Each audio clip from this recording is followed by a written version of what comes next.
Anyway, time for the next episode, guys. This time we're doing love languages. Does everybody know their love languages? Yes. Yep. Great.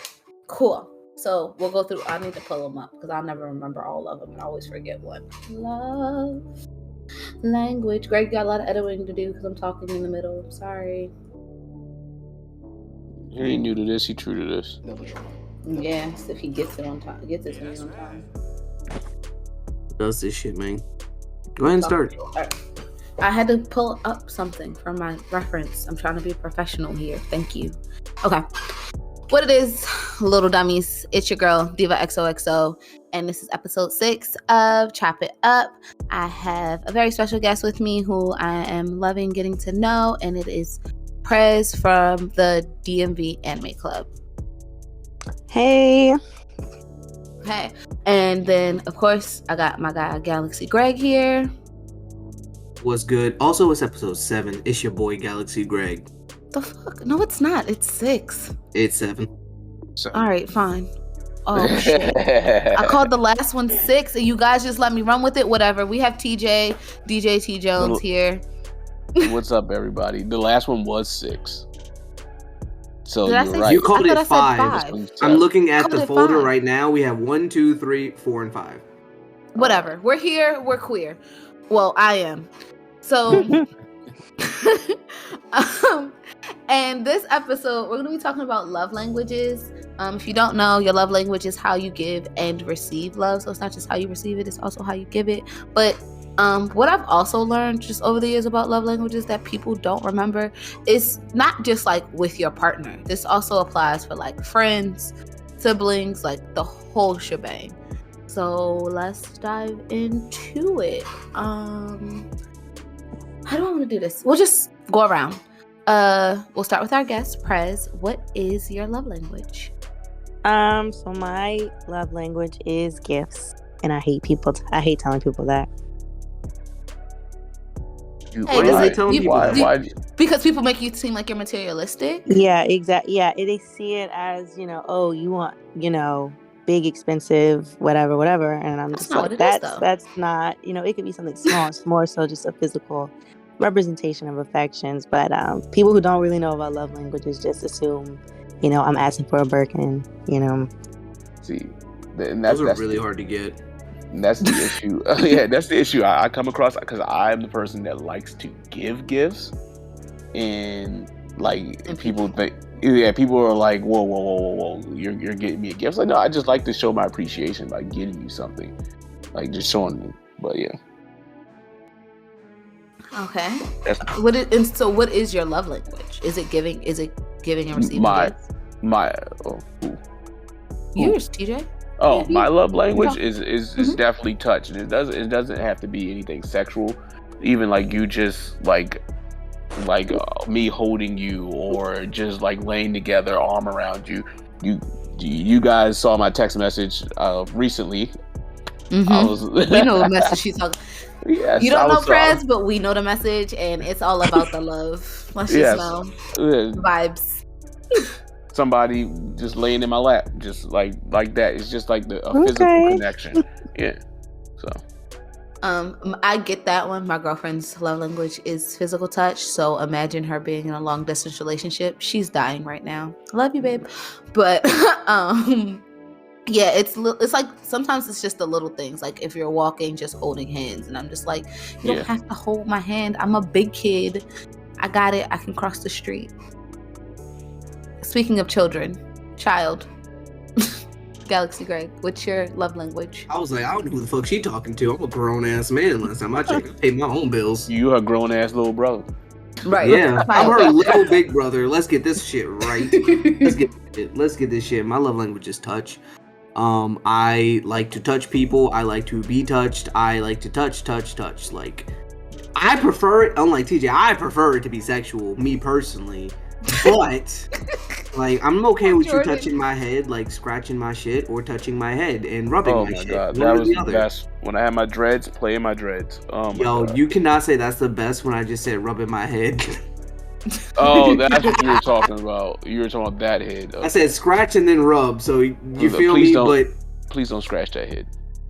Hey, yo. Okay. But no, I like, but I also do like to cuddle. I've come to learn that in times where I'm just like when I want to rest and want to chill, I like to cuddle. I found that out recently, so yeah. Okay, my love language is quality time. So it's not like what we're doing, it's the quality of it. Like we could just be like, I have come to love virtual dates. Girlfriend hates them, but I love them. But it's just like, wow, like you really took the time to sit down, just me and you, just us focusing on each other. And like, even though we're not together, it just means a lot to me. So like quality time definitely for sure is my love language.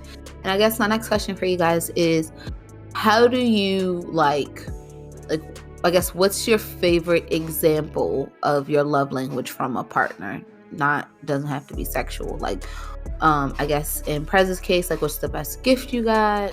Never mind. I take this question back. I don't want it because my thing I was going to give for Greg and TJ was like, where do you like to be touched? And I don't want to know that. I love y'all. You just said not to do it sexual. We have some self-control. Do you? Yeah, I was going to speak for yourself. TJ, you're a vegan. You have a lot of self-control. Very true. So let's turn this around. What's your least favorite, like, of the love languages? Like, what's the one that you find most difficult for yourself to do or to even receive? Like, when people do it, it's just like, ugh, like, I know you're trying, but like, this does nothing for me. Like, I appreciate it. It's not doing nothing. Y'all laugh at me, but words of affection. Mine too. I hate it. Don't tell me. Don't tell me I'm doing great, because like, one, I have a huge ego, but it's built around the fact that like I was not told things growing up, so I have to tell it myself. Like my dad very seldomly told us, both of us, like, you're doing great, good job, I'm proud of you. So like the one time he told me he was proud of me, I literally cried. So but still like hearing words of affection does nothing to me, because it's like, oh, you're so great, you're doing so awesome. Yeah, I know I'm the shit. And it's like, not to sound like a total like cocky asshole, but like that's just my own mechanism in my head for how I support myself with words. That's why I prefer touch and affection, because then it's like words don't mean much in the long run, because they can be proven to be false, but like actions is what I prefer. So like when you show me physically that you care about me is when I know. Interesting. Yeah, I don't have one that doesn't work for me. They all work. Same here. Every single one. Yeah, I am, as you guys know, I'm a very romantic person. I like to go out of my way for someone that I'm with. I'm big on conversations, so I love conversations, words of affection, reinforcement, all that. So like, it's not difficult for me. That's crazy, because I'm right there with Greg. Don't tell me, show me. Like you can say certain things to me all day, and I'm like, that's cool, but like, show me. Like, yeah, don't tell me you love me, show you love me. You feel me? Like, show me. Because anybody can say, "Yo, I love you too," and then you punch me in the fucking face. Like, no, but like, it's not that. It's like when I hear stuff like that, it's like, tell me you love me when I don't feel loved, type of thing. It's like, so see that I'm having a bad day or something like that, and just shoot me a text message. Hey, I love you. I'm here for you. I'm here for you. Something like that. Like that would make you feel better. It could, but you see, like how we said touch. Like sometimes I don't even need to hear it. Like if I'm down, I don't feel loved. Just like if Jordan holds me, puts my head in the chest, and just holds me tight, and I'm holding her, I might want to cry, but I'm not gonna cry. Might get a real nigga tear out. But like, that's enough for me. No words have to be said in that entire moment, because that moment in and of itself is like just saying it to me. I'm very similar. So like, as you guys know, I missed a pod because shit, and really wasn't just like, was really in a shitty mood. And a friend of mine, oh guys, I made a friend, by the way, just gonna put that out there. I made a friend. Shit. Feeling like a real big kid now. But a friend of mine was like, hey, what are you doing? And I was like, I had a really shitty day, I'm gonna paint. And she was like, well, you mind if I come and paint with you? And she came over and we just painted, like really for the most part in silence. Like we were just really into our art, but it was just nice that like she just came over and painted with me. Like I didn't need to talk about what happened or what was going on, nor did I really want to. And it was just cool, like just to have somebody's presence. And that's why, like, I mean, I guess that's my love language, of course, is quality time, but like talking really just doesn't do it for me. And I'm too like hot-headed. I snap on a motherfucker, so you might say the wrong thing. I don't know. I think it's interesting how love language and all this relationship stuff is really just, it really connected to how we were raised in our relationships with our parents. Like I think that is things like, oh, your love language is what you didn't get from your parents, and things like, I have heard so many different theories about the connection between the two. I was just about to go there. You're a mind reader. I was gonna say, where do you think your love language like stems from? Where do you think it comes from? Definitely, because I was a spoiled child, and my parents they were more gifters instead of like words of affirmation. So like if my dad, if we weren't speaking the way he would make things better, he would buy me something like, I don't know, ice cream or something, just like, oh yeah, I care, blah blah blah. And so I think that's definitely where I got it from. Mine is a lot similar. Like even before my little brother was born, me and my dad spent a lot of time together. A lot of time, and it was just me sitting in the car riding around with him. But I was with my dad, or even with my mom when she would be doing stuff. Like just that was enough for me. Or like just chilling in the same room with everybody else. And I'm a big, and then like our family, not mine, but our family, we do a lot of get-togethers. So being together is a big thing for me. Like just like, oh, I'm gonna hang with my family. Like I get excited for it. Really dreading Thanksgiving. It's my favorite holiday, and I'm gonna be alone. I don't know what I'm gonna do, but cross that bridge when I get there. But like, so like that's where mine comes from. Like our family is so close, and we spend so much time together. Even as kids, like we were at my mom's house probably 4 days out of the week. Yeah, I explained that to a lot of people. I was like, my cousins. I was like, me and my cousins are really like brothers and sisters. Like all of our childhood, we grew up together, seeing each other or being with each other 4 days out of the week.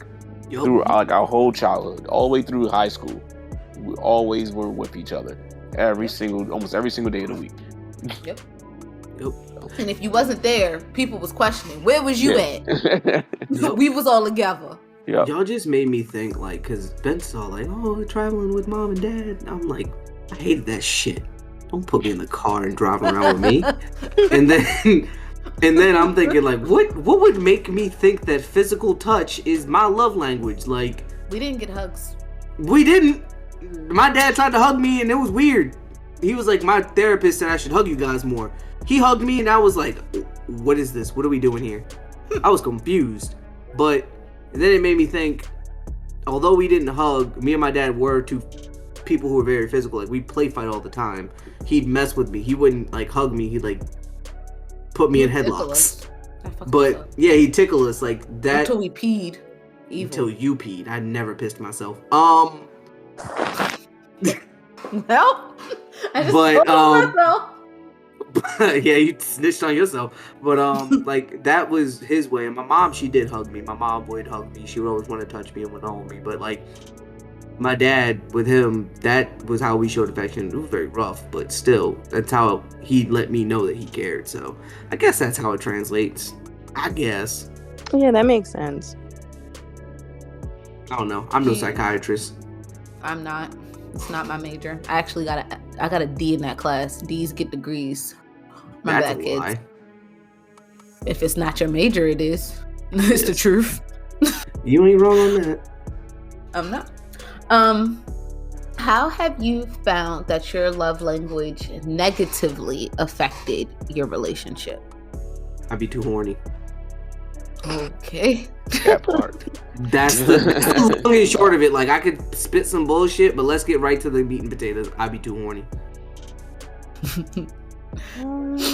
Let's see. I guess, like, it would be like how I said before. Like, I feel like some a lot of like guys especially feel like they have to, outdo certain, like if I care a lot about gifts, I feel like you're gonna put a lot of pressure to go, above and beyond. And so sometimes that pressure gets to people. I'm a great gift giver. I feel that. I think I give a lot of gifts. Like I try to give Jordan things like that are meaningful to her. Like she doesn't like flowers, so like, but she likes pickles. So like if I'm out, I might just pick her up a pickle or a smoothie, maybe both at the same time. Like, hey, I don't like flowers either. I'm gonna tell you this now, Greg. It's gonna work. I promise, because it worked. Well, I don't know. It worked for me, and me and Jordan are really similar. I hate flowers. But my girlfriend got me flowers one day, and she was like, I know you hate flowers, but like every girl wants flowers. And I was like, but I do want this, but thank you. Like it was so cute. Yeah, she gets a point. What is the most heartfelt gift? Not the most expensive, but what's one of the most heartfelt gifts you ever got? Like someone really put time and effort into it. Someone knew that I like sentimental stuff, so they got me one of those Polaroid cameras and a scrapbook, so I can start, scrapbooking on my memories and stuff like that. I like gifts where people pay attention to things I've mentioned, or like, little clues that I maybe said as. Just had this conversation with Greg over the weekend. We were talking about like getting people gifts, and I was like, I keep telling like I'm a romantic person. I was like, I remember everything that, like, you'll tell me your favorite stuff, I remember your favorite stuff, and then later down the line I'll buy that for you or something like that. So that's the type of shit I like. The way to do it, guys. Hey, y'all listening? They teaching y'all the gems right now. We be trying to drop a few here and there, but they don't be listening. It's alright. They don't be listening. They don't care. I didn't answer. Oh yeah, you didn't. So the way that it hinders my relationship is, I'm the same way with everybody. Is not the touch part, but like the other stuff I mentioned too. How like I do other love languages. So I'm the type of person that I don't like to see people in bad situations. I feel like everyone wants to be accepted and everyone wants to be heard. So I try to listen out for everyone and listen to what they're going on with their life. And sometimes I split my time from my partner to other people, and then partner gets jealous. That's how because I'll sit there on the phone with friends, cousins, family, everybody, and like, all right, and try to help them with their problems instead of being there for the partner. That's where my shit gets hindered. That's a good one. I've actually.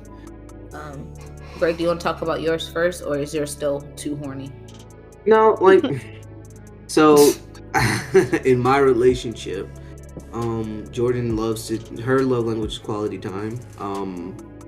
I try to, like, since I'm a very busy person, as some of you may know, I have 2 scheduled days for Jordan. Like, we're on her scheduled day right now, but this has been a crazy week, and we're spending. I know, right? But this has been a crazy week, and I've been giving her time. Treat my sister better.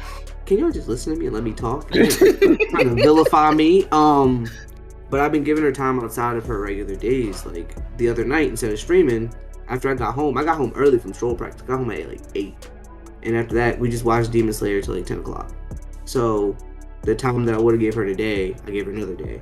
So I like have made time in my schedule to give to her. But even then, sometimes watching TV isn't enough for her. We need to do things. So it's where I lack in these things is that sometimes I don't open my mind to the things I could do. Like, hey, let's go on a drive and go here. Hey, let's go to the drive-in. Hey, let's just do something outside of the house. Because I think that quality time just means I'm with you. When in reality, sometimes quality time could be doing a thing together rather than, just watching TV. So I need to expand my mind at times because I can be romantic. I can do nice things, but I get so caught up in all of the other activities that I'm doing that sometimes I forget to, really add some flair to what I'm doing. So, sometimes I might cook for her. Because I can fucking cook. I am a true chef. You're alright. Nigga, lie again. I think mine comes where I get selfish in my quality time. So it turns from like, oh, I want, some of your time to I want it all. And I know that I'm a selfish person. I mean, I'm a fucking bisexual. I want it all. I want everything. Like, greed is my spirit animal. So it's like in my girlfriend's case, like, she'll be like, oh yeah, I want to go out with my friends. And I'm like, why the fuck would you want to go out with them when you could hang with me? Like, me.